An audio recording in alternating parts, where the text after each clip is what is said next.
कहाँ? Happy Shop में।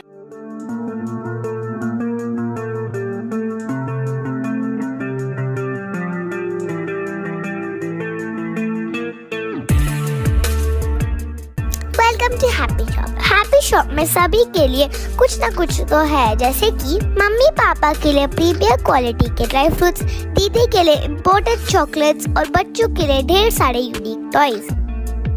और हमारे न्यू अराइवल्स के लिए हमारी शॉप पर विजिट कीजिए।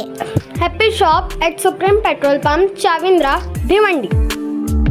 हेलो फ्रेंड्स, मैं फिरोज मेमन, द वॉइस में आप सभी का स्वागत है। तहफ़्फ़ुज़ औक़ाफ़, इसका मतलब होता है कि जो वक्फ है उसको प्रोटेक्ट करना, जो वक्फ के जो बिल है या वक्फ की जो प्रॉपर्टी है उसको प्रोटेक्ट करने के लिए एक तंजीम बनाई गई है। ये बनाया गया है मुस्लिम पर्सनल लॉ बोर्ड की तरफ से। और हम देख रहे हैं कि जब से वक्फ अमेंडमेंट बिल आया है तब से मुस्लिम पर्सनल लॉ बोर्ड जो है वो काफ़ी एक्टिव हो गया है और इसमें मुदाखलत करके जो है वो चाह रहे हैं कि जो ये बिल है वो वापस लिया जाए मोदी सरकार द्वारा, भाजपा सरकार द्वारा। और इसीलिए आज भिवंडी के शांति नगर में एक तहफ़्फ़ुज़ औक़ाफ़ के नाम से यहाँ पर एक प्रोग्राम रखा गया था, जिसके अंदर भिवंडी के खासदार बालिया मामा, पूर्व मंत्री और मुमरा के आमदार जितेंद्र आव्हाड साहब, साथ ही साथ में भिवंडी के जितने भी भिवंडी के एमएलए रईस शेख साहब और भिवंडी की जितनी भी राजनीतिक पार्टी है उनके अध्यक्ष जो है इस मंच पर मौजूद थे। साथ ही साथ में हमने देखा और ख़ास करके मुंबई से कांग्रेस के एमएलए अमीन पटेल साहब भी जो है इस प्रोग्राम में शिरकत करने के लिए आए थे। मैं आपको बता दूं कि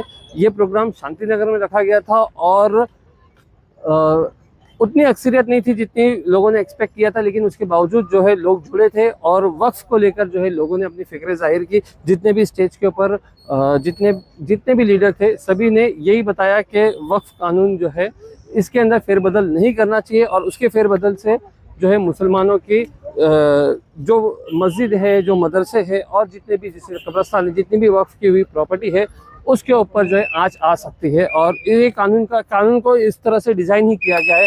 बताया जा रहा है कि भाजपा सरकार की जो है यही रणनीति है कि मुसलमानों की प्रॉपर्टी को, वो जितनी भी वक्फ की हुई प्रॉपर्टी है उसको अपने नाम करे या अपने कब्जे में ले। कि सुप्रीम कोर्ट का क्या फैसला आता है और इस फैसले के बाद में देश के अंदर क्या माहौल बनता है। जनजागृती समाजात करत आहे हा कायदा जो आहे त्याबद्दल काय आमचं सगळ्यांचं असं स्पष्ट मत आहे की वक्फचा चुकीचा अर्थ काढून ज्या त्यांच्या हक्काच्या जमिनी आहेत, जे त्यांच्या पूर्वजांनी दिलेल्या जमिनी आहेत, ज्या दानात दिलेल्या जमिनी, वक्फचा अर्थ सरळ आणि सोप्या भाषेत म्हणजे दान दिलेली जमीन, धर्मासाठी दान दिलेली जमीन ही सरकारने हातात घेऊन विकणं हे भारताच्या संविधानाविरोधात, भारताचं संविधान हे भेदभाव करायला मनाई करते।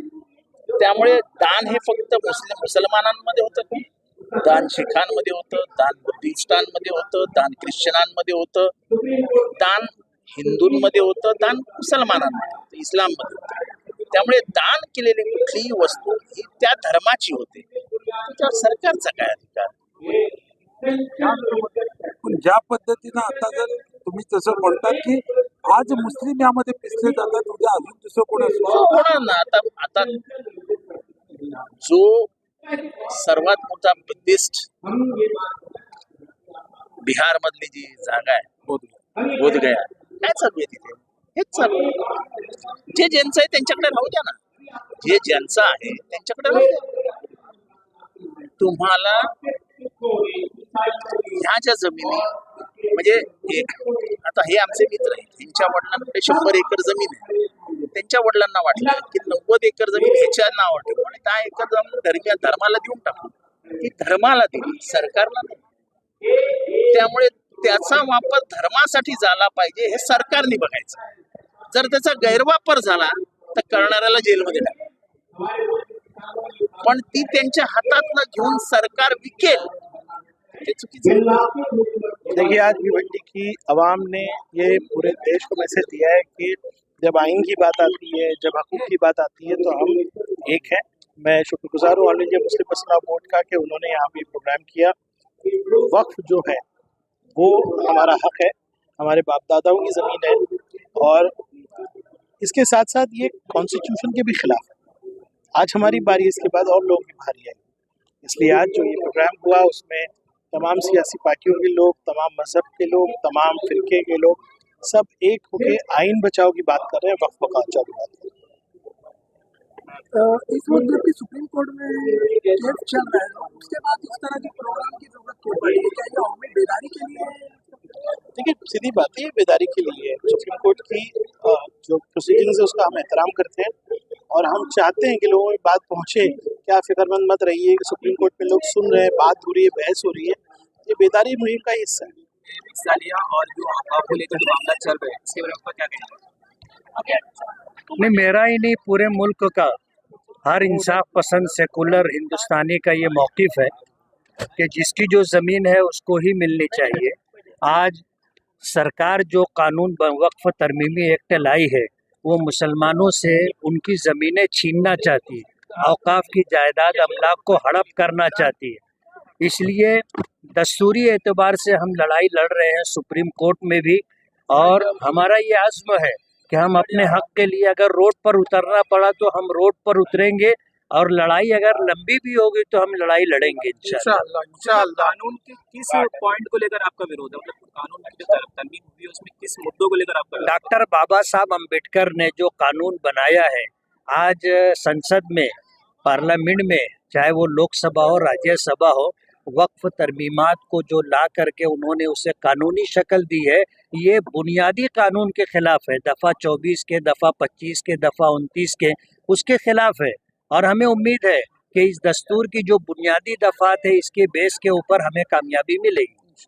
मुफ्ती साहब, वक्फ अमेंडमेंट बिल को सिर्फ एक खास समुदाय से जोड़कर देखा जा रहा है, इस पे आपका क्या कहना है? नहीं तो हम इसी को तो यानी मुसलमानों के साथ ही तो उन्होंने ये घात किया है और ये कानून बनाया है, वरना हिंदुस्तान के अंदर और भी जो माइनॉरिटीज़ हैं, चाहे फिर आप जो है हिंदुओं को छोड़ करके देख लो, उनके लिए जो औकाफ है उसका कहीं तस्करा नहीं।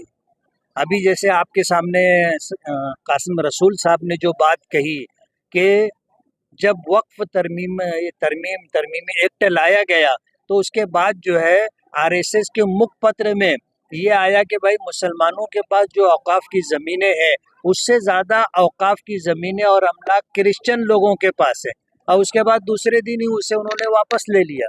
तो जाहिर बात ये तो हम ही टारगेट है और हमारी ही औकाफ की अमलाक टारगेट है। All India Muslim personal law board ये जो वक्फ अमेंडमेंट एक्ट के खिलाफ पूरे देश में एक मुहिम कर रहा है, और जो 48 अमेंडमेंट वक्फ के अंदर लाए गए हैं उसको सरकार ने वापस लेना चाहिए। Once a Waqf always a वक्फ, और ये हमारे कॉन्स्टिट्यूशन पे हमला है, हमारी शरीयत पे हमला है। मुस्लिम पर्सनल लॉ बोर्ड के साथ में मिलकर कंधे से कंधा मिलाकर हम चल रहे हैं। हमको सुप्रीम कोर्ट में पूरी उम्मीद है कि सुप्रीम कोर्ट हमारे हक और बेहतरी में फैसला करेगा, वक्फ अमेंडमेंट एक्ट को कैंसिल करेगा। एक तरफ सुप्रीम कोर्ट में केस चल रहे हैं, उसके बाद इस तरह के स्टैंड करने की नहीं, लोगों के अंदर बेदारी लाने के लिए, लोगों को बताने के लिए कि वक्फ अमेंडमेंट एक्ट के अंदर की जो बातें है ये सीधा सीधा जो हमको कॉन्स्टिट्यूशन ने, जो हमको आइन ने हक दिया है उसके अगेंस्ट जाती है। तो जो आइन के अंदर, जो कॉन्स्टिट्यूशन है, जो दस्तूर के अंदर जो प्रोटेक्शन हमको दिया गया है वो अमल में लाना चाहिए।